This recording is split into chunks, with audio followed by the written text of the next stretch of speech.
موسیٰ نے عرض کی، اے میرے رب، جب حضرت موسیٰ علیہ السلام کو عصا اور روشن نشانیوں کے ساتھ فرعون اور اس کی قوم کی طرف رسول بن کر جانے کا حکم ہوا تو آپ موسیٰ علیہ السلام نے عرض کی، اے میرے رب عز و جل، فرعونیوں میں سے ایک شخص میرے ہاتھ سے مارا گیا تھا تو مجھے ڈر ہے کہ اس کے بدلے میں وہ مجھے قتل کر دیں گے، اور میرے بھائی ہارون اس کی زبان مجھ سے زیادہ صاف ہے۔ حضرت ہارون علیہ السلام حضرت موسیٰ علیہ السلام کے بڑے بھائی تھے اور بچپن میں فرعون کے ہاں انگارہ منہ میں رکھ لینے کی وجہ سے حضرت موسیٰ علیہ السلام کی زبان شریف میں لکنت آ گئی تھی،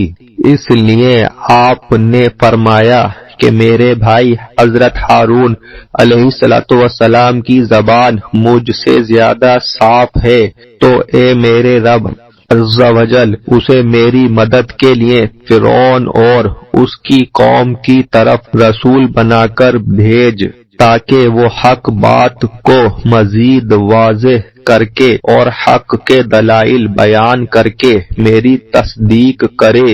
بے شک مجھے ڈر ہے کہ فرعون اور اس کی قوم کے لوگ مجھے جھٹلائیں گے اور میری دعوت کو قبول نہیں کریں گے۔ قرآن کریم کی اس آیت وَآخِي ہارون سے معلوم ہونے والے مسائل۔ اس آیت سے دو مسئلے معلوم ہوئے۔ نمبر ایک، اللہ عز و جل کے بندوں کی مدد لینا انبیاء اکرام علیہم السلام کی سنت ہے، جیسے حضرت موسیٰ علیہ السلام نے حضرت ہارون علیہ السلام کی مدد لی۔ نمبر دو، بزرگوں کی دعا سے وہ نعمت مل سکتی ہے جو کسی اور سے نہیں مل سکتی، جیسے حضرت ہارون علیہ السلام کی نبوت حضرت موسیٰ علیہ السلام کی دعا سے ہے۔ یاد رہے کہ نبوت اللہ تعالی کی عطا ہے اور وہ جسے چاہتا ہے یہ عطا فرماتا ہے، اور یہ بھی یاد رہے کہ سید المرسلین صلی اللہ تعالی علیہ وسلم کی تشریف آوری کے بعد اب قیامت تک کسی کو نبوت نہیں مل سکتی، کیونکہ آپ صلی اللہ تعالی علیہ وسلم آخری نبی ہیں، اور آپ کی آمد پر اللہ تعالی نے نبوت کا سلسلہ ختم فرما دیا ہے۔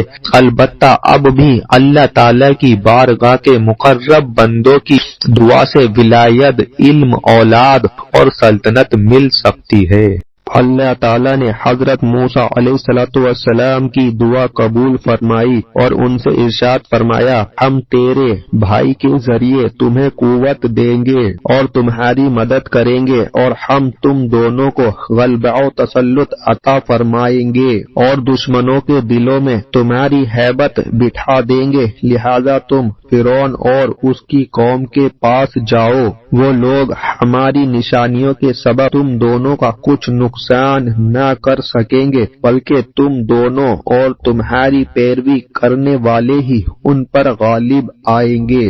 ارشاد فرمایا کہ جب حضرت موسیٰ علیہ السلام فرعون اور اس کی قوم کے پاس ہماری روشن نشانیاں لے کر آئے تو ان نشانیوں کا مشاہدہ کرنے کے بعد ان لوگوں نے کہا، یہ تو صرف ایک بناوٹی جادو ہے۔ ان بد نصیبوں نے معجزات کا انکار کر دیا اور ان کو جادو بتا دیا، اور ان کی اس بات کا مطلب یہ تھا کہ جس طرح جادو کی تمام اقسام باطل ہوتی ہے، اسی طرح معاذ اللہ یہ معجزات بھی ہیں۔ فرعون نے مزید کہا کہ جو دعوت آپ ہمیں دے رہے ہیں وہ ایسی نئی ہے کہ ہمارے آباء و اجداد میں بھی ایسی نہیں سنی گئی تھی۔ حضرت موسیٰ علیہ السلام نے ان کے جواب میں ارشاد فرمایا کہ میرا رب عز و جل اسے خوب جانتا ہے جو ہم میں سے حق پر ہے اور جسے اللہ تعالی نے نبوت کے ساتھ سرفراز فرمایا ہے۔